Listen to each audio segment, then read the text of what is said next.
Hello class 8th student आज हम आपकी ग्रामर की बुक से रस के बारे में पढ़ेंगे। ओके। रस में साहित्य को पढ़ने से जिस आनंद या भाव की प्राप्ति होती है उसे हम रस कहते हैं। रस को साहित्य की आत्मा भी कहा जाता है।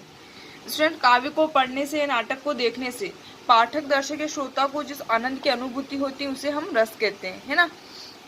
जैसे ये वाक्य पढ़िए और इसको समझते हैं, इसमें जो निहित भाव है उसको हम समझते हैं। मैंने अपने आप से पूछा कि अगर नौजवानों को इतना कष्ट महसूस होता है तो महान लोकमान्य को कितनी पीड़ा सहनी पड़ी होगी, जिसके बारे में उनके देशवासियों को कुछ भी पता नहीं रहा होगा। तो उपरोक्त वाक्य पढ़ने से हमारे अंदर दुख का भाव उत्पन्न हुआ, है ना।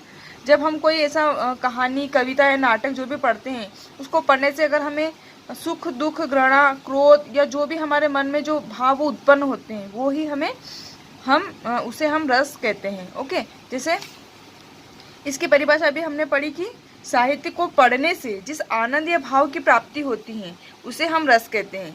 अब इस रस में सुख भी हो सकता है, दुख भी हो सकता है, घृणा, क्रोध, ईर्ष्या, सारी चीजें इसमें समाहित होती हैं, है ना।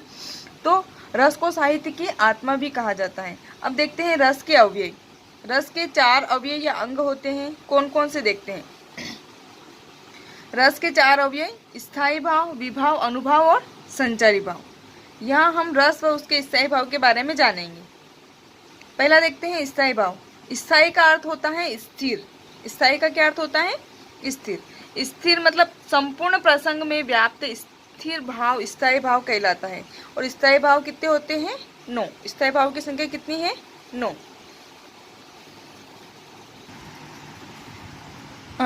स्टूडेंट, अब हम पढ़ेंगे दिए गए रस और उसमें निहित स्थायी भाव निम्नलिखित है।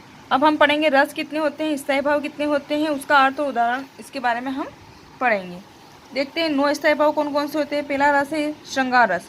श्रृंगार रस का स्थायी भाव क्या होगा? रति या प्रेम।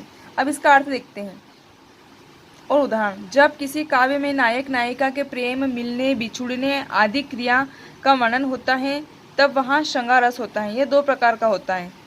क्या देखा हमने? काव्य में जब नायक नायिका के मिलने, बिछुड़ने आदि का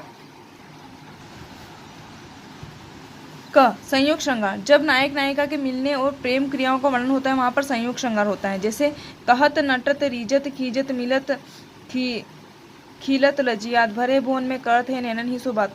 तो यहाँ पर इस उदाहरण में क्या हो रहा है कि नायक और नायिका के प्रेम क्रिया का वर्णन किया गया है। तो जहाँ पर प्रेम और मिलन का वर्णन किया जाता है वहाँ पर संयोग श्रृंगार होता है। और जहाँ पर वियोग श्रृंगार के बारे में पढ़ते हैं, जब नायक नायिका के बिछुड़ने का वर्णन होता है तो वहाँ पर वियोग श्रृंगार होता है। मतलब जहाँ पर मिलन का वर्णन होता है संयोग श्रृंगार होता है, जहाँ पर बिछुड़ने का वर्णन होता है वहाँ पर वियोग श्रृंगार होता है।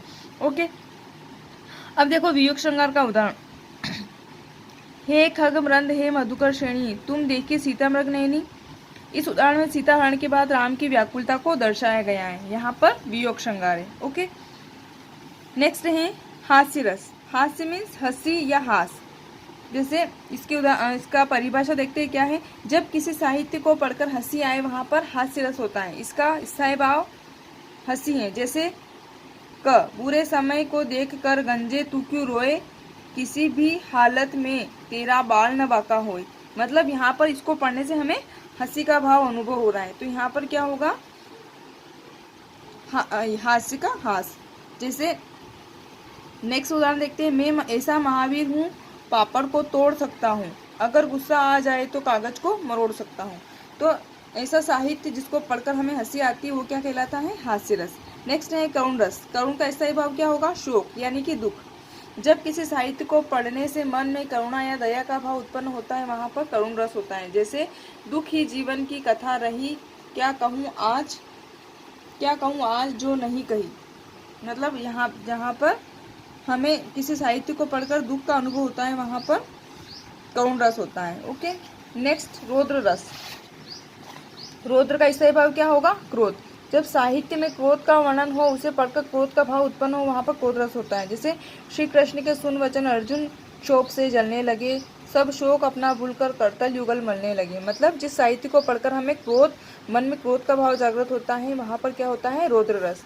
नेक्स्ट है वीर रस। वीर का स्थायी भाव क्या होगा? उत्साह।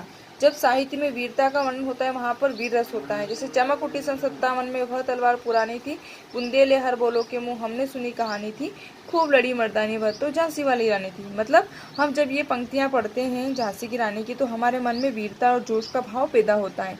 तो जहाँ पर उत्साह का भाव पैदा होता है वहाँ पर क्या होता है? वीर रस। नेक्स्ट है भयानक रस। भयानक का स्थायी भाव क्या होगा? भय। जब किसी साहित्य को पढ़कर मन में भय उत्पन्न हो या किसी के भयभीत होने का वर्णन हो, वहाँ पर भयानक रस होता है। जैसे लंका की सेना कपि के गर्जन रव से कांप गई, हनुमान भीषण दर्शन से विनाश ही भाग गई।